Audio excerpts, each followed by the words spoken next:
Okay, here we are again at the Vancouver International Airport. We're sitting at the Millionaire Hangars at the South Terminal. We're going to do a flight to Abbotsford, not too far away, CYXX. We're going to do an approach, missed approach. Well, we're going to do an approach on ILS uh, runway 07, and we're not going to land. We're going to do a missed approach and try for a hold to try and execute a hold at Whatcom VOR. That's Hotel Uniform Hotel, and it's 113.5, and we should get that set on our nav one also. So that should be 113.5, and we'll have that on standby. And we've got the VOR for Abbotsford set on 109.7 already over there. And so the missed approach we're going to try is climb to 800, track heading is 069, climb righting turn to 3000, heading on a heading of 203, then right turn direct to HUH So I guess heading a 203 until you're at 3000, and right turn direct to the hold VOR. Okay, that's what we're going to try and do. We've got Squawk Box connected here, but we're not, don't see anybody online here. We got world traffic going, and we're going to go up there right now, world traffic, and put the world traffic radar display on. And so we get some idea what the aircraft, where they're landing. It looks like we're using both, using both runways. 08 left and 08 right, so we're going to try and taxi down to 08 right. We're flying real weather, and we've got our ATIS set for Vancouver, which is 3033, which I've got off my ForeFlight iPad here, which I can get the real weather off. And right now it's giving us a wind of 250 at 6 knots, but somehow real traffic is still using 08 right, so we're gonna try that, even though that we should be taking off, as far as I'm concerned, on 026 left. But if we do that, we're going to be in conflict with this real world traffic. So I don't know how that quite works, but as far as I'm concerned, they should be using different runway, but that's what they're doing, so we're going to have to try and fly that. So we're going to do a pre-taxi checklist here, which I've got. I'm not quite sure what I got it set on now. I've got it preferences. I got it set on the camera focus, so it'll take you automatically down to the area of interest. I've got it on manual, so I got to manually advance to the next item by clicking on the item in the checklist or pressing assign keyboard shortcut. So that's from the operation manual on our, which is stored by the pilot SIG on the left side. So it's very good. It's got all the limitations of the aircraft, the normal checklists, etc. But we'll keep it over here because it gives too much glare on the thing, and we're gonna go now and try and do the before taxi checklist. So let's see what happens. Gentai switch. Gentai switch. Observe left generator tie. Right generator tie annunciators illuminated. Down here. Open. I don't know what I'm supposed to do. Go to voltmeter now. It doesn't want to do that. So how come? So I have to. Huh. Gentai switch. Observe left generator tie. Right generator tie annunciators illuminated.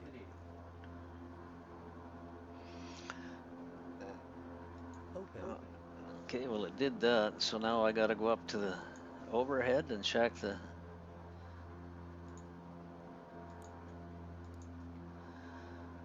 We're going to change that. I don't like that's not working very good. I'm going to go and do it. Try semi-automatic. Start checklist. This should do it automatic. Left generator tie. Right generator tie annunciators illuminated. Down here.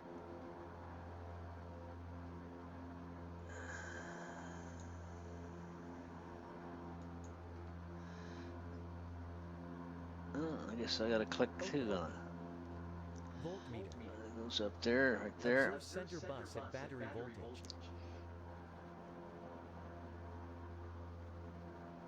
Right here, I guess. Oh, I guess I gotta click. Check. Gen tie switch. Gen tie switches. Where are the gen Observe ties? center bus voltage normal. It's inverters. Oh, gen ties right here. Okay. Normal. Bus sense switch. Test momentary. Voltmeter. Observe center bus at battery voltage. Check.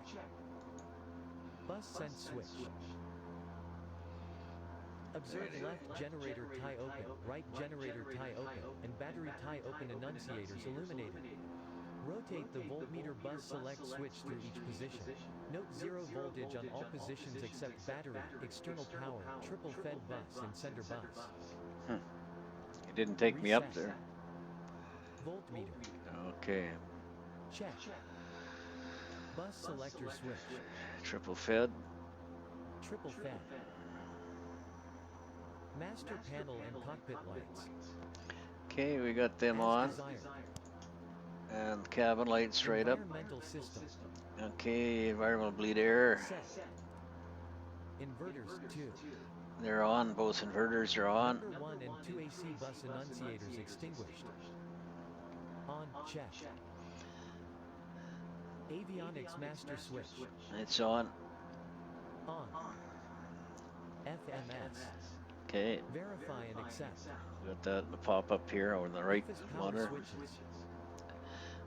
Everything looks to be on. Flaps. Flaps are up. We're not using any flaps. Exterior lights. Exterior lights. Well, we got taxi lights on, nav lights, and the beacon lights on. Flight and engine instruments. Everything looks okay on their instruments. They're all Cabin alive. lights. Cabin lights right here. As We're gonna desired. put them up to bright. It's a dull day out. Put the Furniture coffee switch. pot on. As desired. Huh. Annunciators. They should be up here. They should light up. No.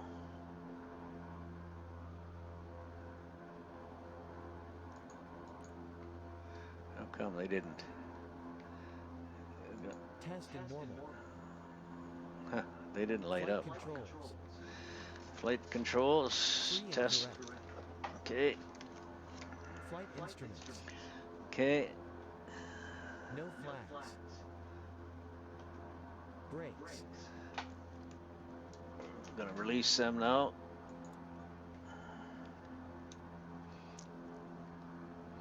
So the before taxi Release check and is complete. Before taxi checklist. Complete. Complete. Okay, so we're gonna start rolling here a little bit and try and go out to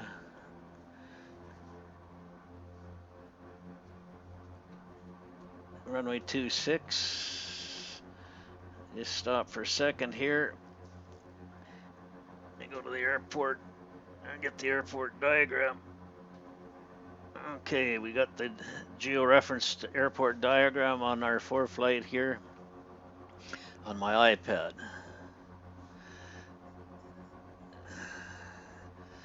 So we're using world traffic, although I'd be using, probably if it was real to life, they would be using maybe 026 left, but that's not what world traffic is using, so we're going to have to try and do what they're doing, or else we'll be crashing into aircraft landing as we're trying to take off. So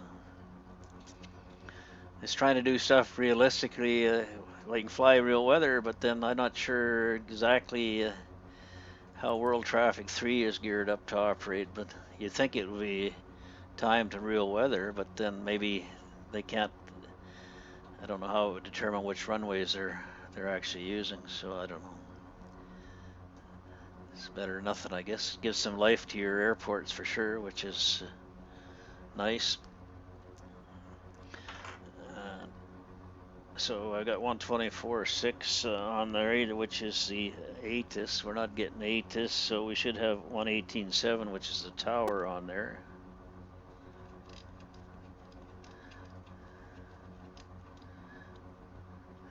I don't think we're going to get anything there either. Transfer that over.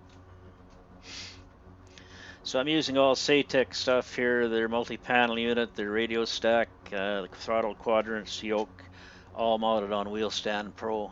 Okay, we got an aircraft flying across there. You see the lights.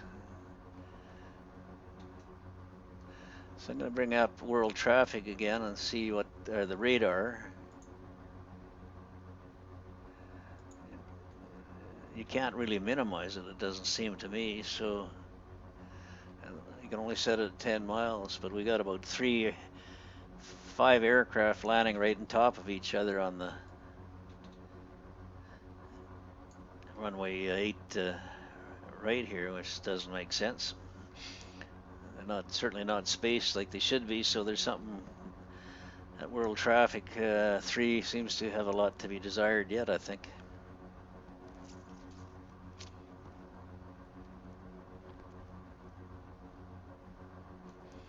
Man, the sky is full of real traffic, though, I'll tell you that. And it looks like Vancouver's using both runways, 08 right and left.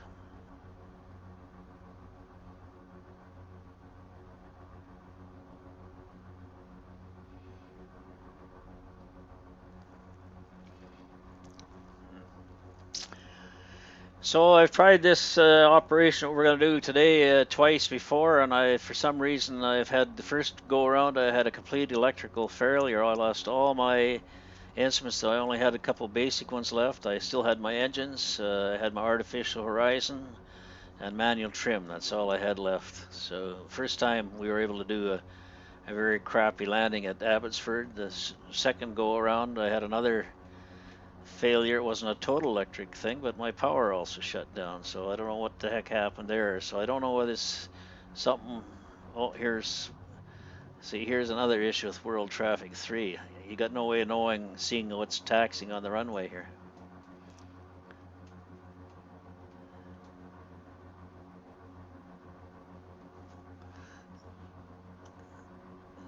Unless there's another, I don't know how you determine that. You think the radar is only good for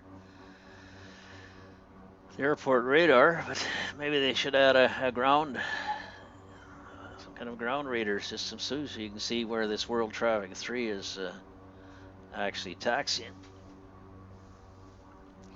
I don't know whether you can see that on my iPhone, but it sets down in here.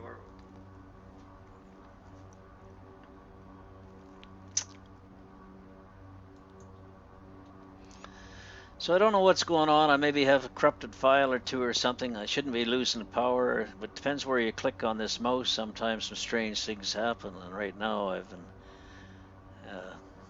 I don't know what's going on for sure. We'll see what happens this go around. If it happens again, we're going to try flying somewhere else.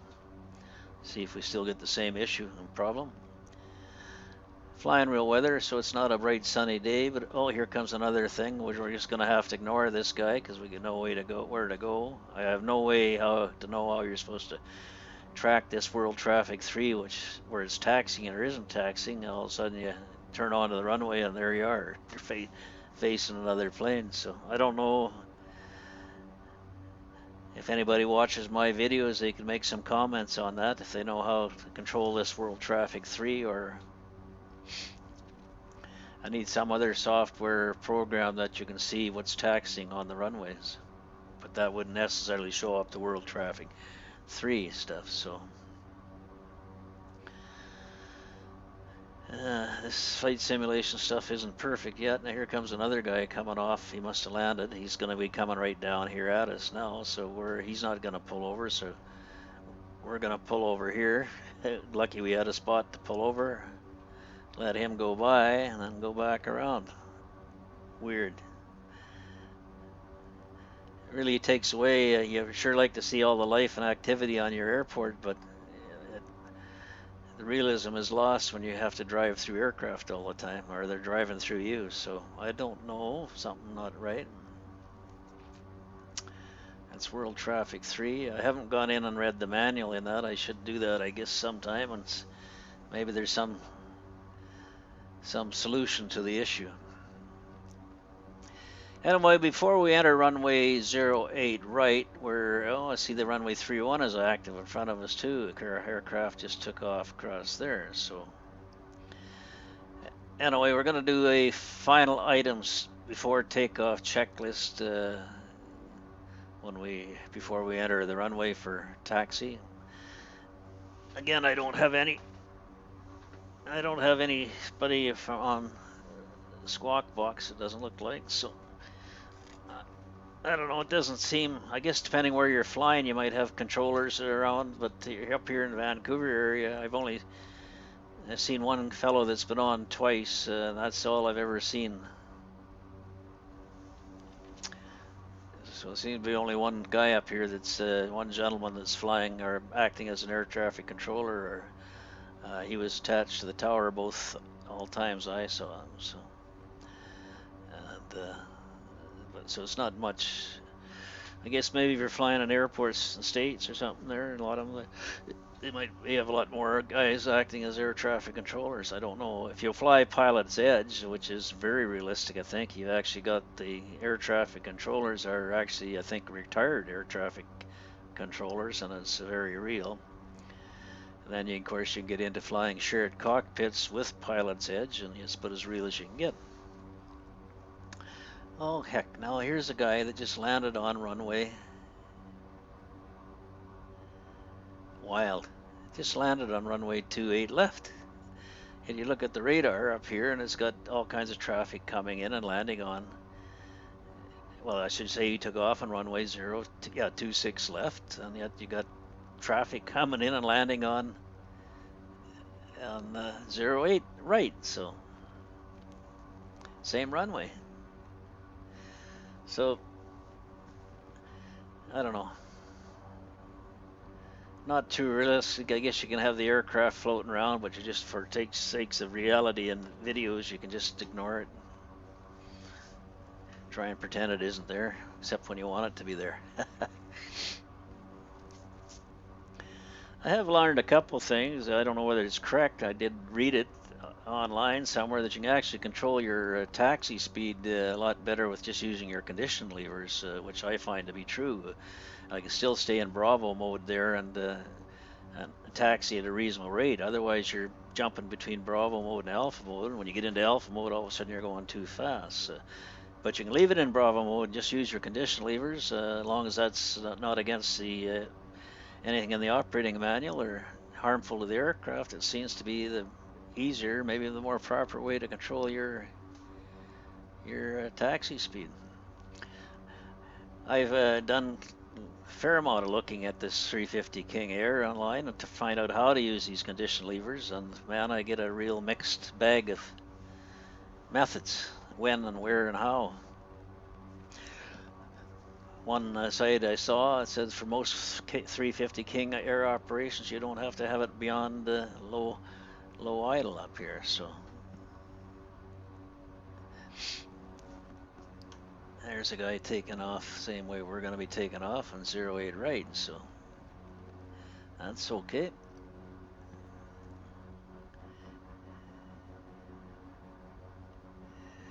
So I've got this radar on 10 miles, and that's what we're going to use to see if somebody's coming in before we take off.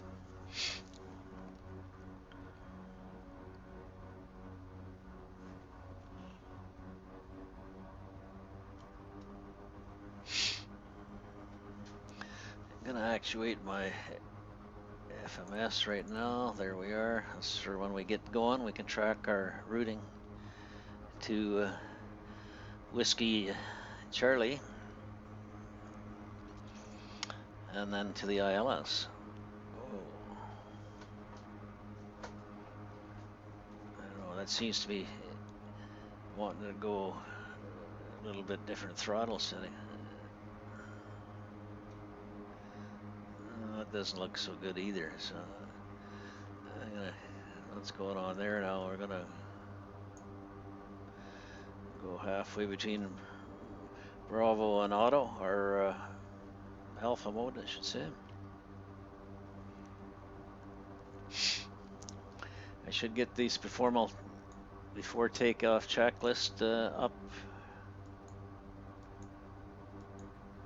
Oh, I gotta go back to the normal page first. Now we can get the, what's going on there. Formal before takeoff final items checklist.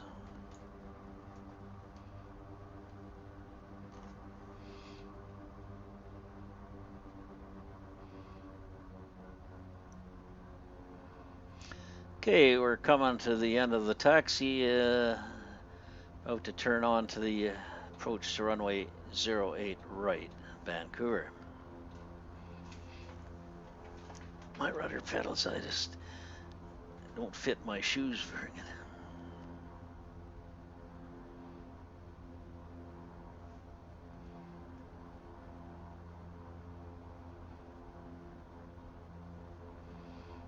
Okay, we get another heavy there, lining up, coming out to take off.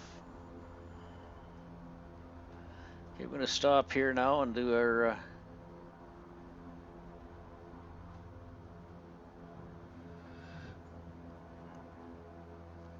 final items checklist. Okay, start checklist. Bleed air valves. Open. Right here. Environmental bleed air. Environmental bleed air, normal. As required. Electric heat down here, off. Aft heat off. Aft blower off. Off. This stuff takes too much time. As desired. Aft blower. As desired. Generator loads up top. Generator loads. Generator loads should be Check. here, I guess. Battery emitter. Battery meter here between 0 and 10. Checking the range from 0 to 10 amperes. Exterior lights. Okay, we're going to put our landing lights on, taxi lights off, strobe on along with the beacon. Set. Pilot heat, pitot heat on.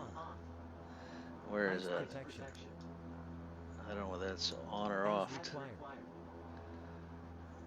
Auto ignition. Auto ignition as required. Auto feather should be armed. Check and arm. Annunciators considered. Annunciators. Nothing. Oh, they've got a leer taken off there. Don't know where. Flight directors. Okay, well, we gotta. Prop levers. Full forward. Crew briefing. Complete. Transponder. Okay, we got that set. I don't know what they want us to use, but we're using released. Let's go down here and see. Yeah, they're released. Off or is Required. Before Okay. takeoff, final items checklist. Complete. Okay, we're gonna get that up out of the way, and I'm gonna have my printed out checklist here for doing the after takeoff checklist, climb out and cruise. So set that over there. Make sure I got this right down so we can actually see something.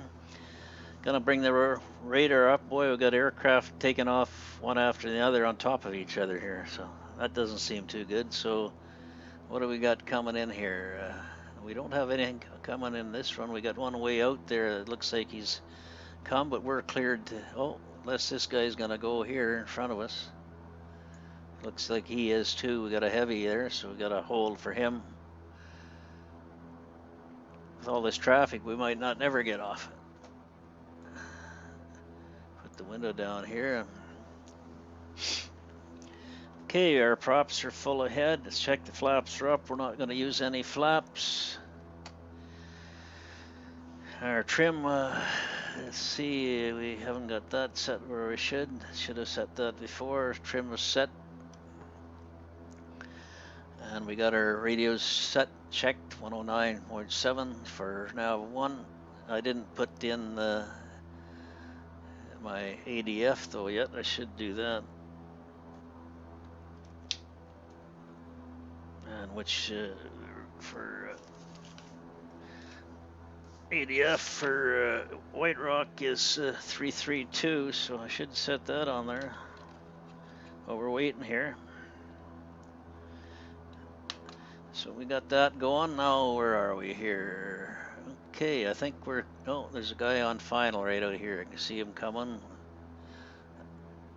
That must be him right here, and then I think we're ready to go.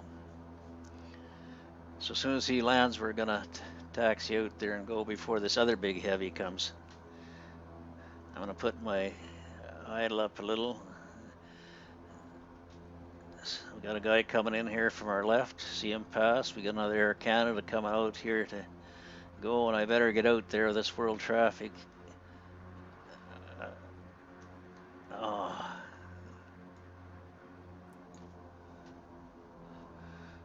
Or we won't get going. Oh. What? I didn't do that quite right. A little bit too hasty there. That's okay. Settle down here, Gary. Okay, line her up. Fly full power. Feather lights on. Airspeed allowed. 60 knots. 60 knots. Rotate. See that guy's just clearing the runway down there, but our throttle's back quite a bit here. Flaps indicates up.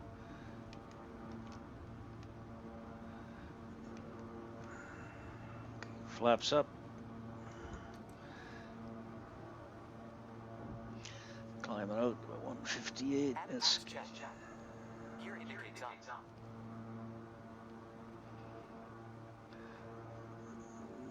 okay.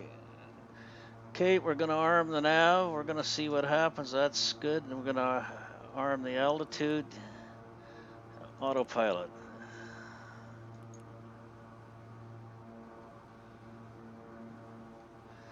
Okay, see if we capture the routing.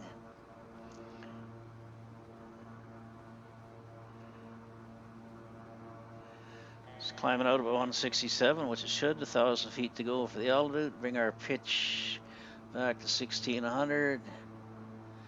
And I gotta sync the props down here, that switch.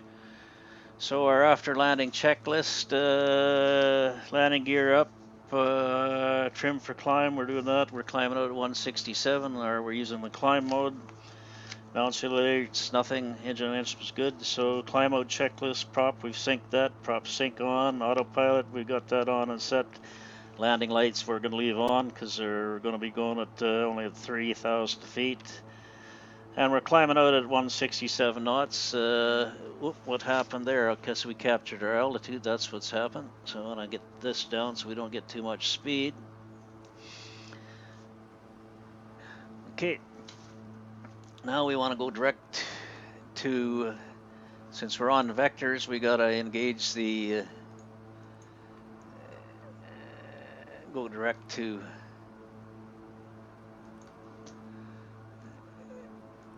and execute. Oh, then okay, I think we got that. Watch our speed. We want it down. Keep it below 200, which we're at 195. We'll keep it at 190. So we got flaps up, gear up. We've got our throttles, climb power set, or cruise power, I should say now, because we're not climbing. My pitch about 1600. So what do we got to do now? Just to check, I got the, I should switch this to nav 1. I think we've got nav 1 set. These switches are a little bit heavy. 109.7. I also got to get the course set for the, oh boy, the localizer, and it's 069, so we can go over here and set that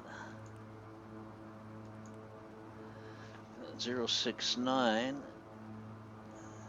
There, we got that. So that's VOR1, so we've got that all set. So our nav1 is set up for the localizer approach into Abbotsford 07, ILS runway 07 Abbotsford. So we're going to try and do a missed approach, which the last 2 times I've tried has been a catastrophe. So I don't know why. I've been losing battery failures, engine power loss. It seems to be related to somehow whatever buttons I'm collecting here or something. I think it's not so much what I'm doing. I think there's some kind of a glitch there. And we should look at the altimeter for Abbotsford. Showing map, and altimeter is 303, same as Vancouver, so that's fine. Wind there is 350, so that's not too bad at 3 knots. So we don't have any significant wind, so we can land on 07 no problem. Okay, so far good. I should get this now. We should set the performance page, go to landing, and set our VREF speeds for our landing over there. And I've given up trying to enter data into the thing, which you're supposed to, which, you know, temperature, runway length, etc. I just cannot get them to enter. I don't know what's going on there. So until I figure that out, we just have to ignore it. Okay, we got an identifier signal coming in there. That's probably, yeah, that's the, we've identified then the Abbotsford ILS. So we can now shut that. I better leave it on because I'm going to have to capture the next 113. I should set that right now. I got 197, so 113 for Whatcom County. We should set that, although we're not going to be, well, we'll set it anyway. Although we're going to be using the FMS to do that. So we got Whatcom County VOR set on our standby on nav1. Okay, we're going to come down now to 3,000 feet, or 2,000. Get ready for our ILS. I'm going to bring our speed down a little. We got it up a little bit. And so we can actually go to advanced flap now. We're getting pretty close to our course where we're going to get our speed down a little bit. We're down below 202, so we'll watch that now. I don't want to come down too fast, 180 knots for now. Okay, we have a localizer on there, and it's coming in, so I can arm the approach. And now I can actually go and actuate the, you know, it's bringing us around on that. So once we steady up, I'll actually just, well, I guess I could probably just leave it on that. I don't know. See if it arms. Might not arm. Unless I switch to VOR1, I guess it won't. So there, yeah, I got to switch to nav1, which I did, and we've locked onto the localizer. We got to watch our speed now. I want to get it down to about 140 knots, which is a good approach speed. And when the, I got too many things going on here. And when we get down to the capture the glide scope, we're going to put our gear down. So descent checklist, approach checklist, landing lights, we've got them on, auto feather, verify and armed.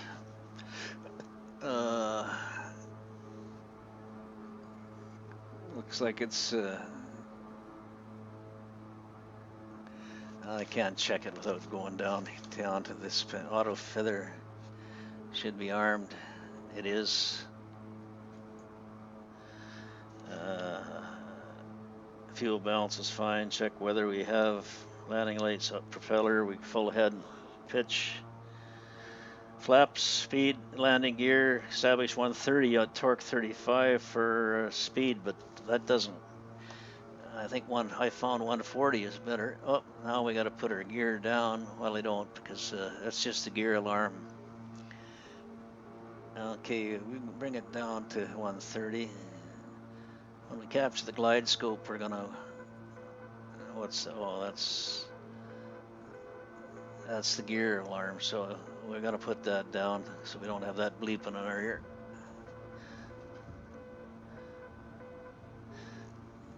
See, the gear alarm went off. So you really got to keep it above 140 knots right until you capture the glide scope, if that's where you want to put your gear down, because or else you got that alarm going on. So we're waiting to capture the glide scope now. I should get the heading set there. So heading, I'm going to go down here, 069, there. So when we arm the heading mode, it'll fly 069 as we climb out on the missed approach, climbing right turn to 3000. Climb to 800, which doesn't take that. So you basically do a climbing right turn to 3000, 203, and then right direct to HUH. So I can use that to bring it around to 303, I think. Okay. I wonder if we'll keep power this time around. I sure hope so. This will be my third time trying to get this to function, so.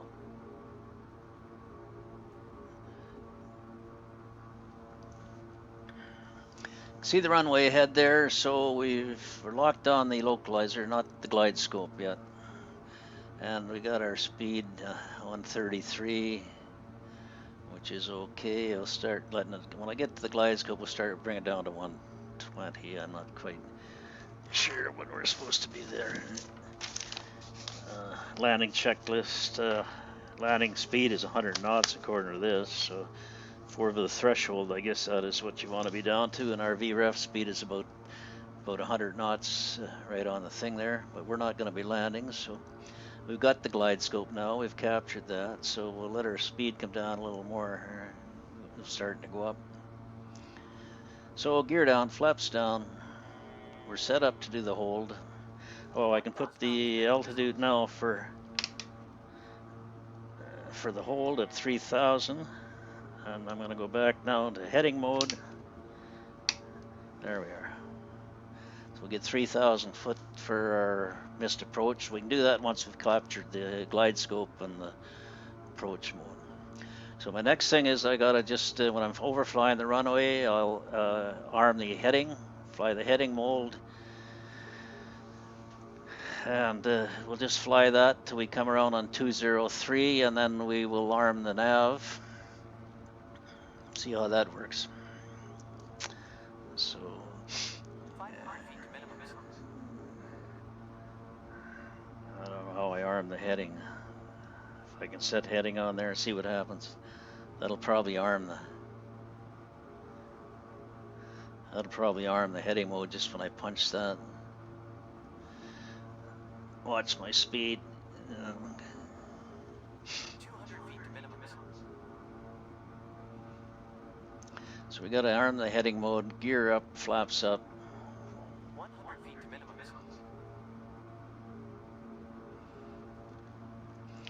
Okay, we've got clearance to do a gear or a missed approach. We're going to arm the heading marker now, yes. And we're going to gear up, flaps up. Oh, God, I hate working with this mouse. But speed.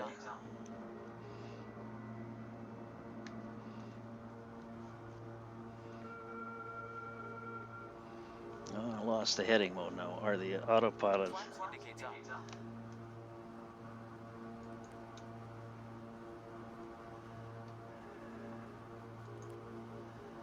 Okay, climb mode, heading mode.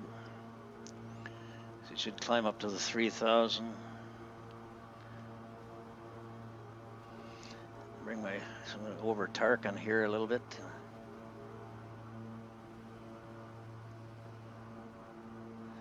And we're at, now we can start coming around to 203. Ah, this darn scenery air. I can arm the nav now too. Well, so I'm going to wait till I come around to 203.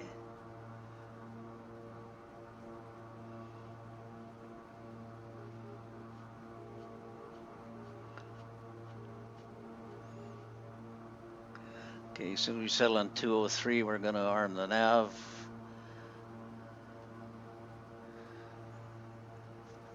I should be able to do that now, I think. And actuate the FMS again. Okay, so far so good. If we capture the FMS,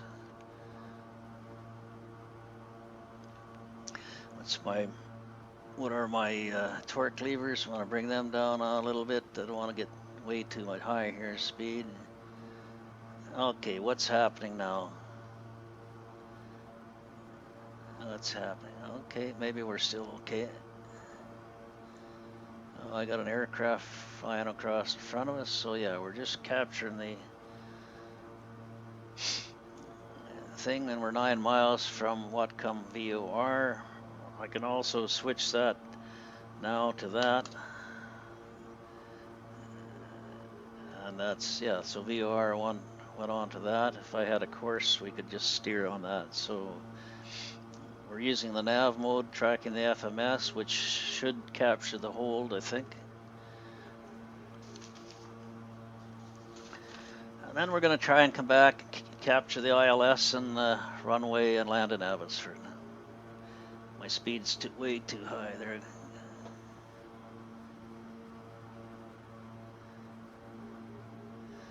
Yeah, I don't see the missed approach, but it gives you a speed or anything. Heading 203.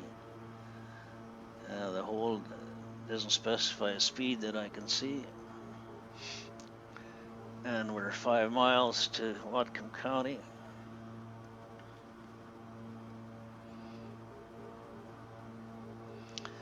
Climb to 800, track 0, climb and right turn to 3000, headings at 203. Then right turn direct to HUH VOR. Doesn't say anything about speed. I want to get down to 200 knots, so here we're at 234. So I don't know for sure what speed we should be flying that at. Make sure we still got this.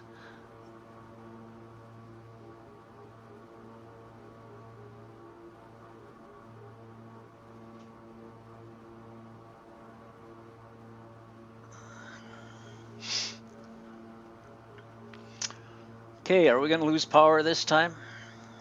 I think I can enter WC now in the. I won't.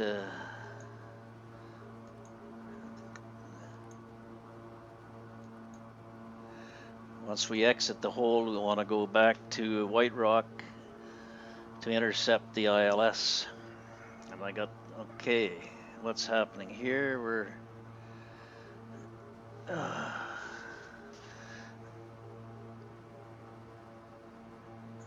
it's too bad I don't have the hold depicted on the diagram here, because we do a parallel entry here, so we go down, looks like it's doing that. It should come around to the left here.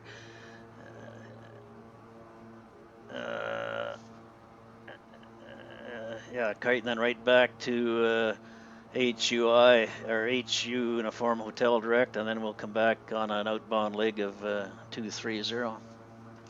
So I could set that to 230, the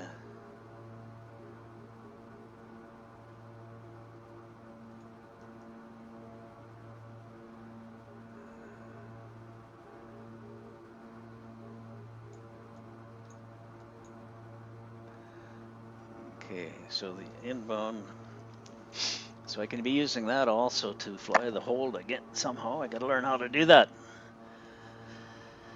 Well, we're going to see what happens here. The hold is in there. Parallel entry.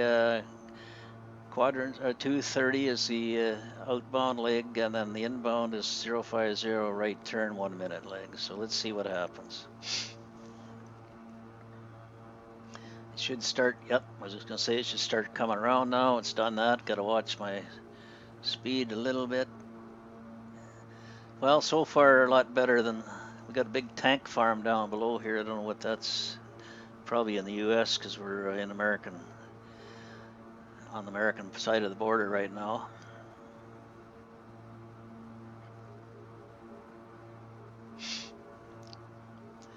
So we're going to try and do a complete hold, come around.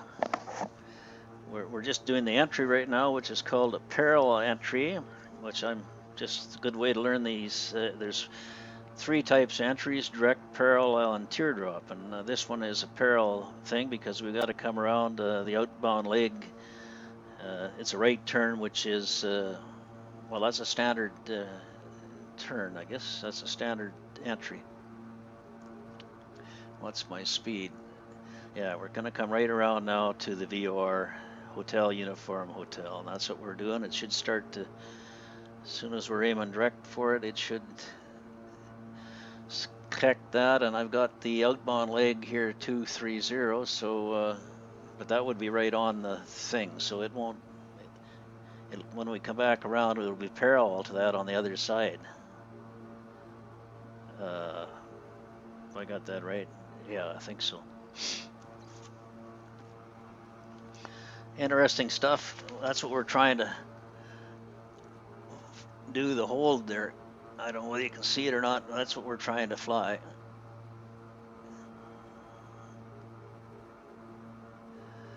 And once we make a couple circuits in the hold, we're going to go back and try to White Rock and try and intercept the runway 7 ILS again and land in Abbotsford.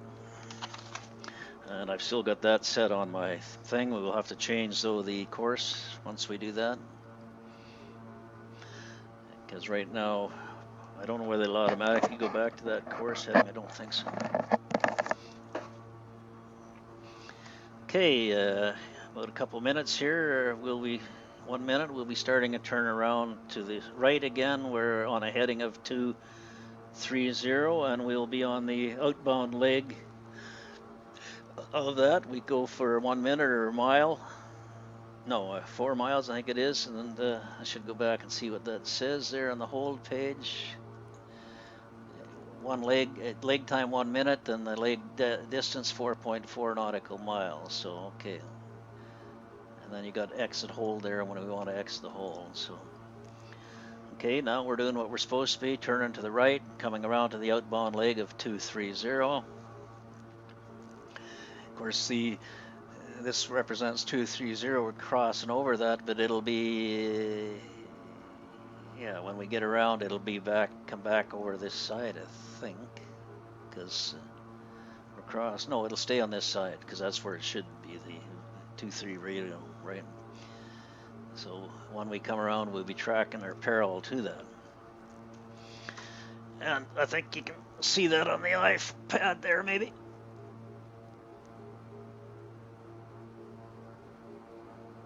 I'm just going to up the brightness there a little bit, see if we can get that a little better. I'm always playing with these darn settings to trying these two different recording methods, so it's kind of difficult to do. Okay, so we're flying a hold. We're just now getting, I guess, I don't know when you call it, stabilized on the hold or steady on the hold. But as you can see, the radial, we're parallel to that now. And when I could put 050 on there now, and that would be the other leg when we come in. So I'm going to try and do that.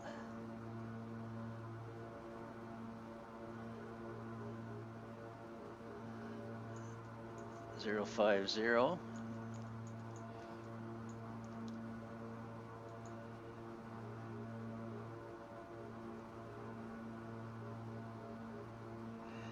Come in as far as you can on that. You can't see that too well there. We'll bring it up so you can see it a little better.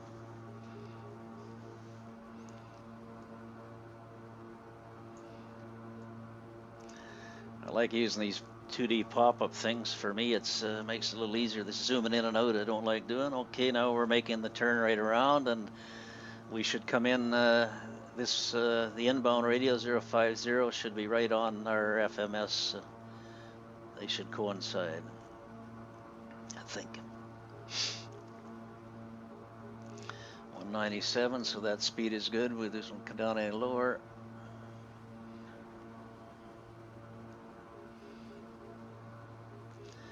We should have our, I guess when we're doing all this, I don't know whether landing lights should be on or not. I thought the landing lights were on up to 10,000 feet, but I think that's correct. Okay, there, now the radio's coming in, and when we're lined up on the track, it should be right in line with our FMS thing, which is flying the hold. There we are. Okay, what's happened now? Yeah, so there they are. As you can see, they've linked up. All right. So we're on the inbound leg of the hold on course of 050 on Whatcom VOR HUH. Now I'm going to switch that course again now to 250 because that's going to be the outbound leg.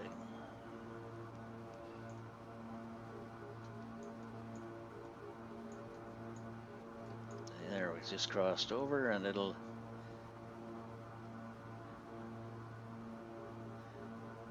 Okay, so it's on the.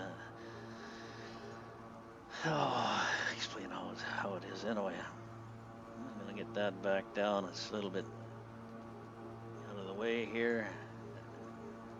There, it crossed over again because we're established in the hold. I guess we were established in the hold the last thing. As you can probably see there now, we're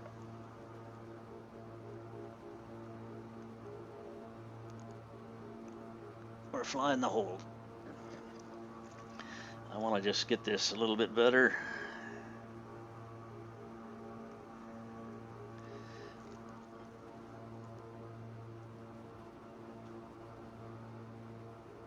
Flying the hold. Okay, my next big test is once we could exit this now and go right to White Rock. I'm going to do one more. We could go right now to White Rock, so let's go direct.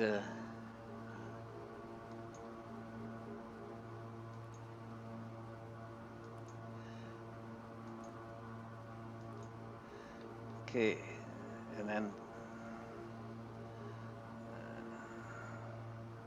now I got to transfer this nav2, and I got to change the heading for that to 069.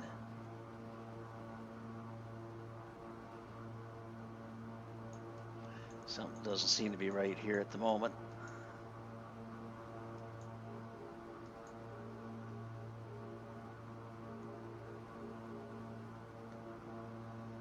Okay, I've got nav1 set again for the localizer 069, but where are we going now? Okay, yeah, we're doing what we're supposed to be. We're heading for the White Rock NDB direct.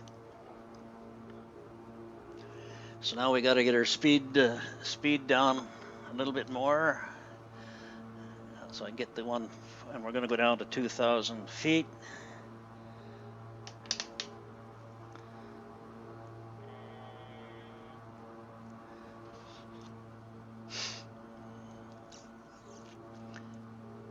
How come it's not going down there?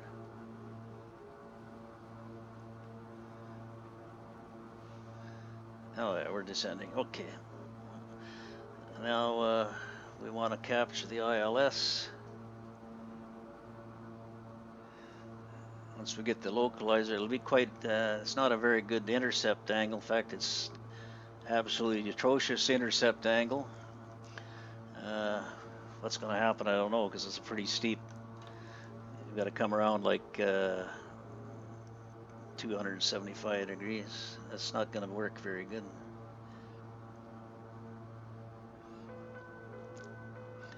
Okay, we're identifying the localizer again now for, oh, that's got to be speed. No, that's my speed alarm for my gear. And I want to get one flap down then. That's my gear alarm. Keep it at 140 knots here. So why is that? Why is that? Oh, the gear is. Oh, what happened? I thought I put the gear down. There we go. Maybe I didn't put the gear up on the missed approach. Probably not. I don't know how this is going to make this turn because it's a gigantic turn here. It's not what you call a proper intercept angle. I should have had it entered a couple different waypoints, taking it further to the west so we could come around a little gradually to ILS. Okay, we've got the, we can arm the approach so because I don't know how it's going to handle it though.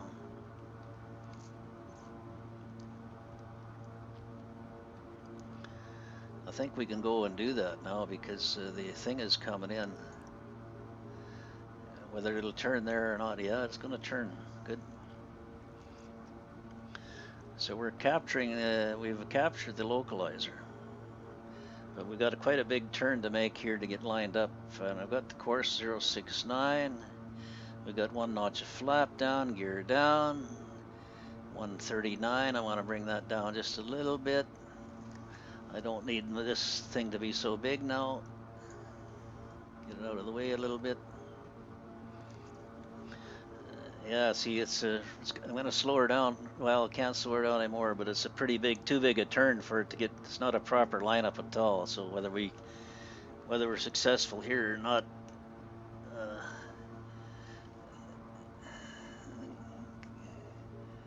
I can actually, we're going to go full, no, I won't go full flap yet.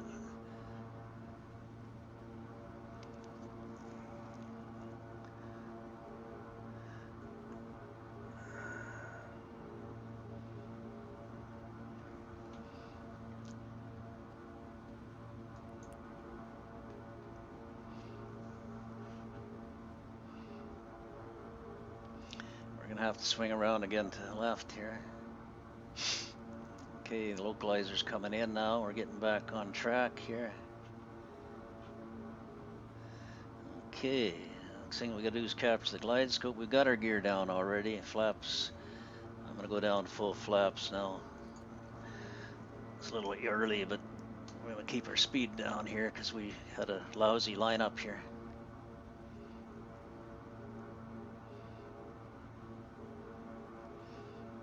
Okay, we're captured the localizer. We're on course here, 069. We're down to 2,000 feet. Approach is armed because that's what we're flying the VOR. Oh. Or the localizer, I should say, for the ILS 07 in Abbotsford. Our speed, I'm going to get it up a little bit more here. We're at about 115 knots, which is, don't want to go any lower for sure. Our VLF full flaps down is about 105 knots. Should be doing a little bit more there, 116. Okay, are we going to capture the glide scope? Where are we? Doesn't show me on that. When we're only about 4 miles out, we capture the glide scope. And I haven't got that entered in my FMS, so we don't need that now because we're actually set up for another hold if we have to. So I could just clear that now, I think, and I could actually, no, I'm gonna play around anymore because I'd like to get one successful landing in here anyway. So we're coming in pretty slow because oh yeah, there. I don't know how far we are out here. Can we go to the nav log? See, one leg, I don't know. I don't even pay that. Actually, I get a little confused on this ForeFlight because it has the runway extension, so you know it stretches it out and you think you're close to runway and you're still quite a ways away from it, so I don't know, it's not always advantageous. So anyway, we're on the ILS coming in there. And watch my speed, 119. I can see the runway ahead there now. We haven't got the glide scope yet. We're a little far out for that. I'm just trying to figure out how far we are out runway. We're 4 miles out by the sound looks of it here, so we should be capturing the glide scope here shortly. Let's see, runway 4 miles out. Should be capturing the glide scope shortly here. I think I want to clear this in case we need to use it in a hurry. Okay, we've captured the glide scope. We got the gear down. We got full flaps down. So watch our speed here now. Got up a couple knots, 122. Want to get back down. Once we get a couple miles from the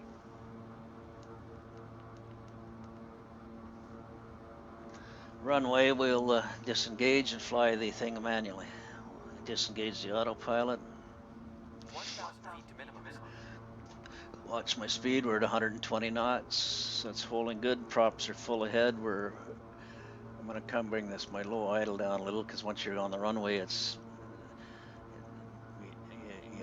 hard to taxi when you're at high idle in alpha mode. It just doesn't slow down.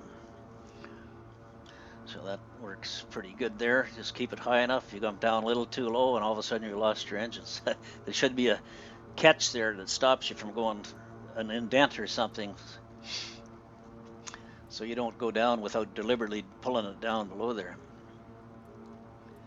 Okay, we're at 3 mile final runway 07. Okay, 3 miles out. We're going to disengage the autopilot now and do it the rest of ourselves the rest of the way.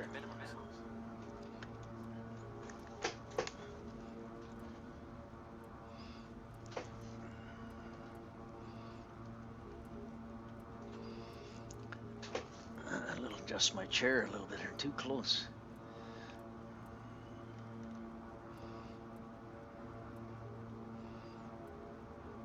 $117 knots, which looks pretty good, and we're descending about 500 feet per minute, which is fine. 200 feet to minimum. Maybe the issue's keeping her lined up there.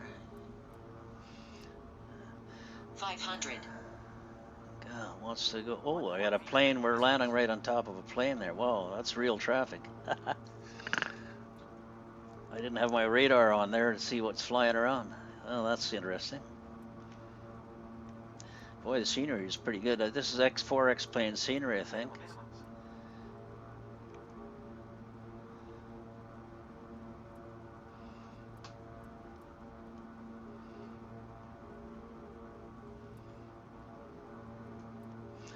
Pretty wrong runway here, so we don't need to get too far out of hand.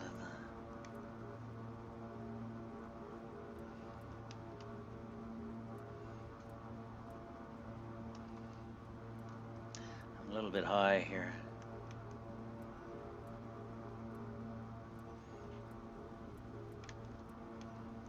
A little bit high. 50 feet.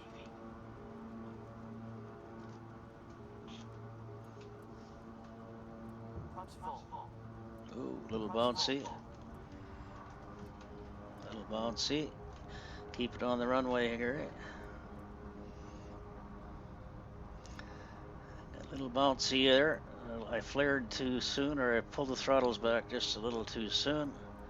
40 knots. Okay, we got the taxi diagram just popped up for us here.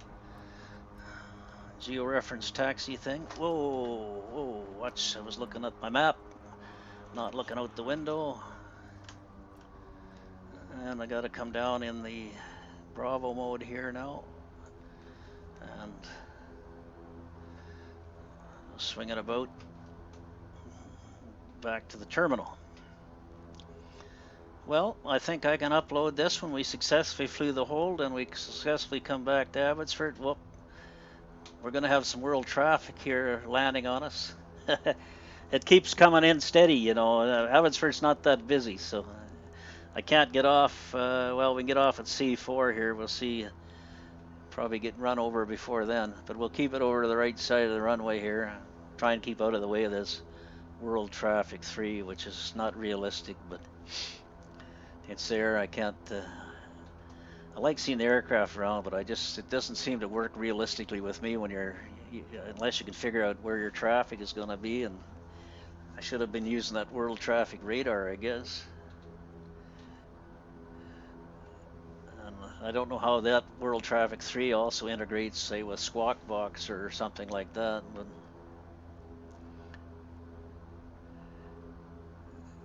okay, this one just landed here. He's coming. I'll try and keep it right over the side here. Make it as realistic. Well, it's not realistic, but we shouldn't be on the same runway together at the same time. Traffic shouldn't have cleared him to land till I was clear of the runway. And then you got two land at the same time there, one behind the other on the. It's not very realistic. Okay, we can get off right here at C4, so we're gonna do that. Maybe we'll get off just in time. See that other aircraft there? Good, we're gonna avoid a collision.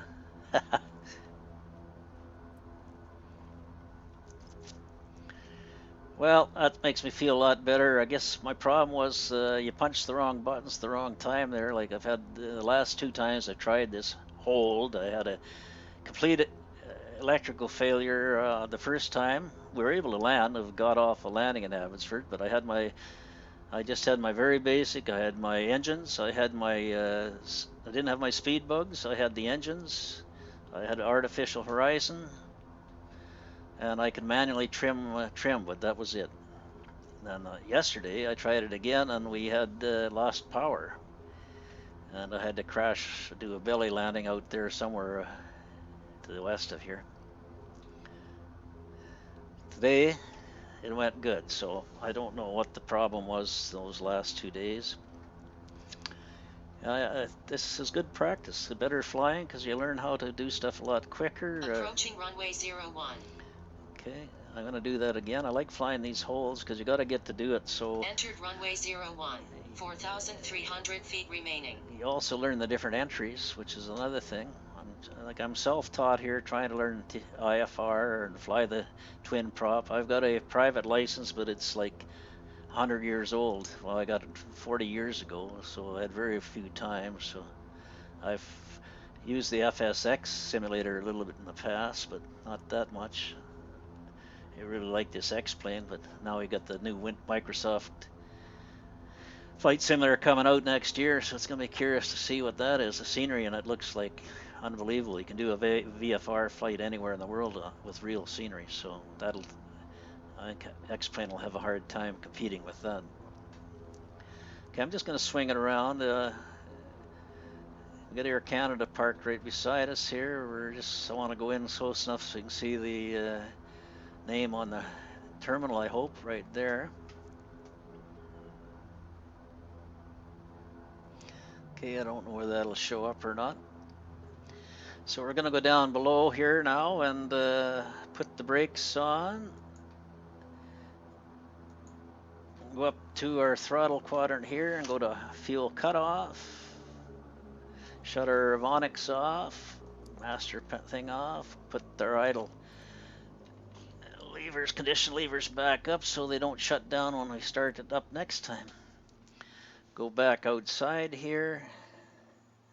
Have a look around. See if we can go outside the aircraft this time. Yes, it's going to let us do that. We can open the door here on the right side, and we can get the fuel truck to come up too, so get some fuel going here. So how do I get this out? There you are.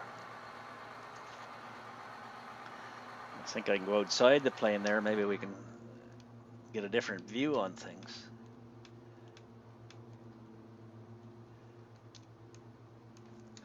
I don't know how I can't zoom in on it. Yeah, I can.